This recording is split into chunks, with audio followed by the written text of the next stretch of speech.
ഉൽപ്പത്തി പുസ്തകം 4-ാം അധ്യായം. അനന്തരം മനുഷ്യൻ തൻ്റെ ഭാര്യയായ ഹൗവയെ പരിഗ്രഹിച്ചു. അവൾ ഗർഭം ധരിച്ചു കയീനെ പ്രസവിച്ചു. യഹോവയാൽ എനിക്കൊരു പുരുഷ പ്രജ ലഭിച്ചു എന്ന് പറഞ്ഞു. പിന്നെ അവൾ അവൻ്റെ അനുജനായ ഹാബീലിനെ പ്രസവിച്ചു. ഹാബീൽ ആട്ടിടയനും കയീൻ കൃഷിക്കാരനുമായിരുന്നു. കുറേ കാലം കഴിഞ്ഞിട്ട് കയീൻ നിലത്തെ അനുഭവത്തിൽ നിന്ന് യഹോവയ്ക്ക് ഒരു വഴിപാട് കൊണ്ടുവന്നു. ഹാബീലും ആട്ടിൻകൂട്ടത്തിലെ കടിഞ്ഞൂരുകളിൽ നിന്ന് അവയുടെ മീതത്തിൽ നിന്ന് തന്നെ ഒരു വഴിപാട് കൊണ്ടുവന്നു. യഹോവ ഹാബീലിലും അവൻ്റെ വഴിപാടിലും പ്രസാദിച്ചു, കയീനിലും അവൻ്റെ വഴിപാടിലും പ്രസാദിച്ചില്ല. കയീന് ഏറ്റവും കോപമുണ്ടായി, അവൻ്റെ മുഖം വാടി. എന്നാറെ യഹോവ കയീനോട്, നീ കോപിക്കുന്നത് എന്തിന്? നിന്റെ മുഖം വാടുന്നതും എന്തിന്? നീ നന്മ ചെയ്യുന്നുവെങ്കിൽ പ്രസാദമുണ്ടാകിയില്ലയോ? നീ നന്മ ചെയ്യുന്നില്ലെങ്കിലോ പാപം വാതിൽക്കൽ കിടക്കുന്നു, അതിൻ്റെ ആഗ്രഹം നിങ്കലേക്കാകുന്നു, നീയോ അതിനെ കീഴടക്കണം എന്ന് കൽപ്പിച്ചു. എന്നാറെ കയീൻ തൻ്റെ അനുജനായ ഹാബീലിനോട്, നാം വയലിലേക്ക് പോക എന്ന് പറഞ്ഞു. അവർ വയലിൽ ഇരിക്കുമ്പോൾ കയീൻ തൻ്റെ അനുജനായ ഹാബീലിനോട് കയർത്തു, അവനെ കൊന്നു. പിന്നെ യഹോവ കയീനോട്, നിന്റെ അനുജനായ ഹാബീൽ എവിടെയെന്ന് ചോദിച്ചതിന്, ഞാൻ അറിയുന്നില്ല, ഞാൻ എൻ്റെ അനുജൻ്റെ കാവൽക്കാരനോ എന്ന് അവൻ പറഞ്ഞു. അതിന് അവൻ അരുളി ചെയ്തത്, നീ എന്തു ചെയ്തു? നിന്റെ അനുജൻ്റെ രക്തത്തിൻ്റെ ശബ്ദം ഭൂമിയിൽ നിന്ന് എന്നോട് നിലവിളിക്കുന്നു. ഇപ്പോൾ നിന്റെ അനുജൻ്റെ രക്തം നിന്റെ കയ്യിൽ നിന്ന് ഏറ്റുകൊള്ളുവാൻ വായ് തുറന്ന ദേശം നീ വിട്ട് ശാപഗ്രസ്തനായി പോകണം. നീ കൃഷി ചെയ്യുമ്പോൾ നീലം ഇനിമേലാൽ തൻ്റെ വീര്യം നിനക്ക് തരുകയില്ല. നീ ഭൂമിയിൽ ഉഴന്നലയുന്നവനാകും. കയീൻ യഹോവയോട്, എൻ്റെ കുറ്റം പൊറുപ്പാൻ കഴിയുന്നതിനേക്കാൾ വലിയതാകുന്നു. ഇതാ, നീ ഇന്ന് എന്നെ ആട്ടിക്കളയുന്നു. ഞാൻ തിരുസന്നിധി വിട്ട് ഒളിച്ച് ഭൂമിയിൽ ഉഴന്നലയുന്നവൻ ആകും. ആരെങ്കിലും എന്നെ കണ്ടാൽ എന്നെ കൊല്ലും എന്ന് പറഞ്ഞു. യഹോവ അവനോട്, അതുകൊണ്ട് ആരെങ്കിലും കയീനെ കൊന്നാൽ അവന് 7 ഇരട്ടി പകരം കിട്ടും എന്നരുളി ചെയ്തു. കയീനെ കാണുന്നവർ ആരും കൊല്ലാതിരിക്കേണ്ടതിന് യഹോവ അവനൊരു അടയാളം വെച്ചു. അങ്ങനെ കയീൻ യഹോവയുടെ സന്നിധിയിൽ നിന്ന് പുറപ്പെട്ട് ഏതിന് കിഴക്ക് നോദ് ദേശത്ത് ചെന്ന് പാർത്തു. കയീൻ തൻ്റെ ഭാര്യയെ പരിഗ്രഹിച്ചു. അവൾ ഗർഭം ധരിച്ചു ഹാനോക്കിനെ പ്രസവിച്ചു. അവനൊരു പട്ടണം പണിതു, ഹാനോക്ക് എന്ന് തൻ്റെ മകൻ്റെ പേരിട്ടു. ഹാനോക്കിന് ഈരാദ് ജനിച്ചു. ഈരാദ് മെഹൂയേലിനെ ജനിപ്പിച്ചു. മെഹൂയേൽ മെഥൂശലയിനെ ജനിപ്പിച്ചു. മെഥൂശയേൽ ലാമേക്കിനെ ജനിപ്പിച്ചു. ലാമേക്ക് 2 ഭാര്യമാരെ എടുത്തു. ഒരുത്തേക്ക് ആദ എന്നും മറ്റവൾക്ക് സില്ല എന്നും പേർ. ആദ യാബേലിനെ പ്രസവിച്ചു.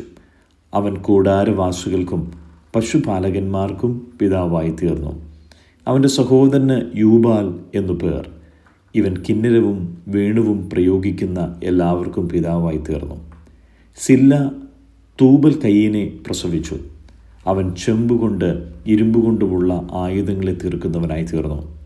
തൂബൽ കയീൻ്റെ പെങ്ങൾ നയമ. ലാമേക്ക് തൻ്റെ ഭാര്യമാരോട് പറഞ്ഞത്, ആദയും സില്ലയും ആയുള്ളവരെ, എൻ്റെ വാക്കു കേൾപ്പിൻ. ലാമേക്കിൻ ഭാര്യമാരെ, എൻ്റെ വചനത്തിന് ചെവി തരുവിൻ. എൻ്റെ മുറിവിന് പകരം ഞാനൊരു പുരുഷനെയും എൻ്റെ പരിക്കിന് പകരം ഒരു യുവാവിനെയും കൊല്ലും. കയീനു വേണ്ടി 7 ഇരട്ടി പകരം ചെയ്യുമെങ്കിൽ ലാമേക്കിനു വേണ്ടി 77 ഇരട്ടി പകരം ചെയ്യും. ആദാം തൻ്റെ ഭാര്യയെ പിന്നെയും പരിഗ്രഹിച്ചു. അവളൊരു മകനെ പ്രസവിച്ചു. കയീൻ കൊന്ന ഹാബീലിന് പകരം ദൈവം എനിക്ക് മറ്റൊരു സന്തതിയെ തന്നു എന്ന് പറഞ്ഞ് അവന് ഷേത്ത് എന്നു പേരിട്ടു. ഷേത്തിനും ഒരു മകൻ ജനിച്ചു. അവന് ഏനോഷ് എന്ന് പേരിട്ടു. ആ കാലത്ത് യഹോവയുടെ നാമത്തിലുള്ള ആരാധന തുടങ്ങി. ഉൽപ്പത്തി പുസ്തകം 5-ാം അധ്യായം. ആദമിൻ്റെ വംശപാരമ്പര്യമാണിത്. ദൈവം മനുഷ്യനെ സൃഷ്ടിച്ചപ്പോൾ ദൈവത്തിൻ്റെ സാദൃശ്യത്തിൽ അവനെ ഉണ്ടാക്കി. ആണും പെണ്ണുമായി അവരെ സൃഷ്ടിച്ചു. സൃഷ്ടിച്ച നാളിൽ അവരെ അനുഗ്രഹിക്കുകയും അവർക്ക് ആദാം എന്ന് പേരിടുകയും ചെയ്തു. ആദാമിന് 130 വയസ്സായപ്പോൾ അവൻ തൻ്റെ സാദൃശ്യത്തിൽ തൻ്റെ സ്വരൂപപ്രകാരം ഒരു മകനെ ജനിപ്പിച്ചു. അവന് ഷേത്ത് എന്ന് പേരിട്ടു. ഷേത്തിനെ ജനിപ്പിച്ച ശേഷം ആദാം 800 സംവത്സരം ജീവിച്ചിരുന്നു. പുത്രന്മാരെയും പുത്രിമാരെയും ജനിപ്പിച്ചു. ആദാമിൻ്റെ ആയുഷ്കാലം ആകെ 930 സംവത്സരമായിരുന്നു. പിന്നെ അവൻ മരിച്ചു. ഷേത്തിന് 105 വയസ്സായപ്പോൾ അവൻ ഏനോഷിനെ ജനിപ്പിച്ചു. ഏനോഷിനെ ജനിപ്പിച്ച ശേഷം ഷേത്ത് 807 സംവത്സരം ജീവിച്ചിരുന്നു. പുത്രന്മാരെയും പുത്രിമാരെയും ജനിപ്പിച്ചു. ഷേത്തിൻ്റെ ആയുഷ്കാലം ആകെ 912 സംവത്സരമായിരുന്നു. പിന്നെ അവൻ മരിച്ചു. ഏനോഷിന് 90 വയസ്സായപ്പോൾ അവൻ കേനാനെ ജനിപ്പിച്ചു. കേനാനെ ജനിപ്പിച്ച ശേഷം ഏനോഷ് 815 സംവത്സരം ജീവിച്ചിരുന്നു. പുത്രന്മാരെയും പുത്രിമാരെയും ജനിപ്പിച്ചു. ഏനോഷിൻ്റെ ആയുഷ്കാലം ആകെ 905 സംവത്സരമായിരുന്നു. പിന്നെ അവൻ മരിച്ചു. കേനാന് 70 വയസ്സായപ്പോൾ അവൻ മഹലലേലിനെ ജനിപ്പിച്ചു.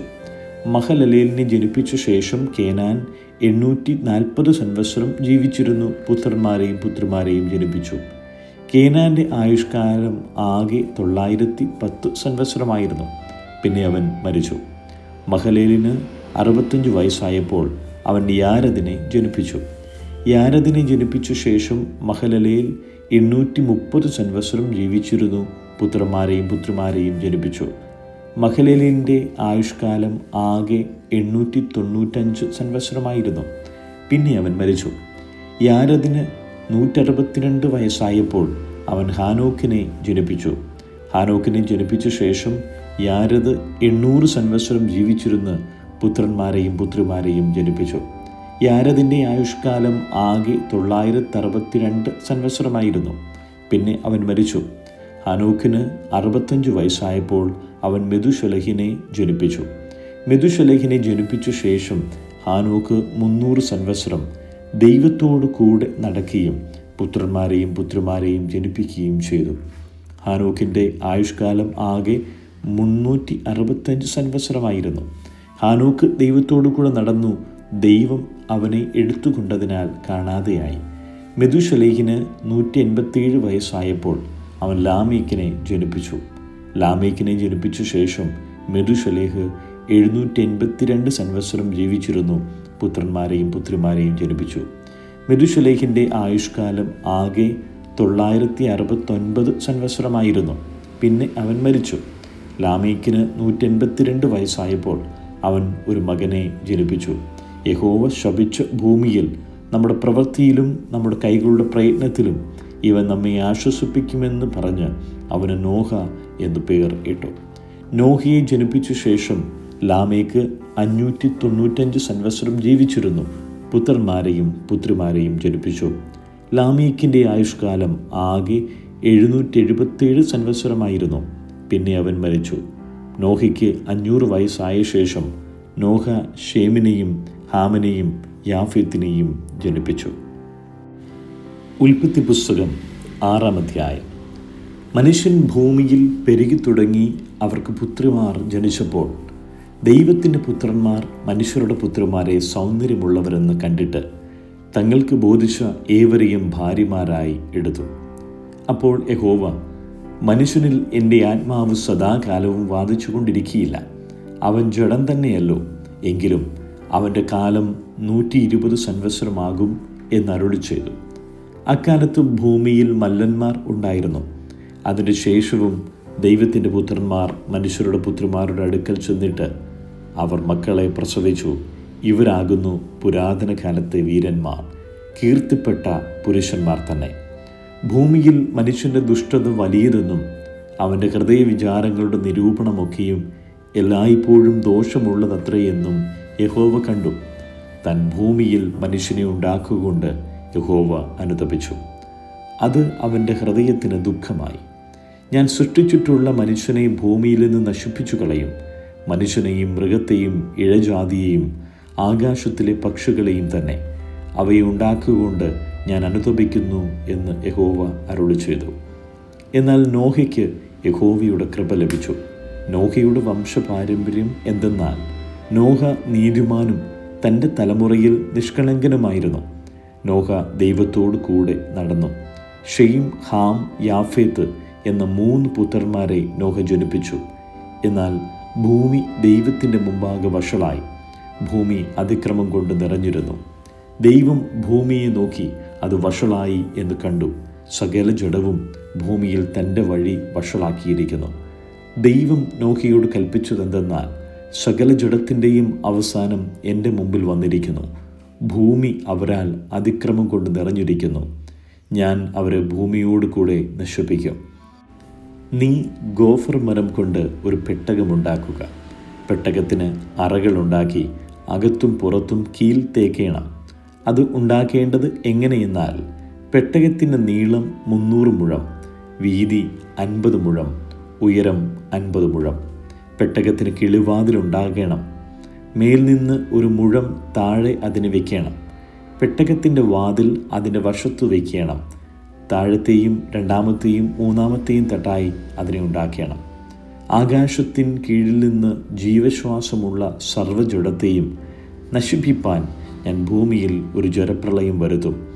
ഭൂമിയിലുള്ളതൊക്കെയും നശിച്ചു പോകും. നിന്നോടോ ഞാനൊരു നിയമം ചെയ്യും. നീയും നിന്റെ പുത്രന്മാരും ഭാര്യയും പുത്രന്മാരുടെ ഭാര്യമാരും പെട്ടകത്തിൽ കിടക്കണം. സകല ജീവികളിൽ നിന്നും സർവ്വ ജഡത്തിൽ നിന്നും തന്നെ ഈരണ്ടിനെ നിന്നോടുകൂടി ജീവരക്ഷയ്ക്കായിട്ട് പെട്ടകത്തിൽ കയറ്റണം. അവ ആണും പെണ്ണുമായിരിക്കണം. അതത് തരം പക്ഷികളിൽ നിന്നും അതത് തരം മൃഗങ്ങളിൽ നിന്നും ഭൂമിയിലെ അതത് തരം ഇഴജാതികളിൽ നിന്നൊക്കെയും ഈരണ്ട് ജീവരക്ഷയ്ക്കായിട്ട് നിന്റെ അടുക്കൽ വരയണം.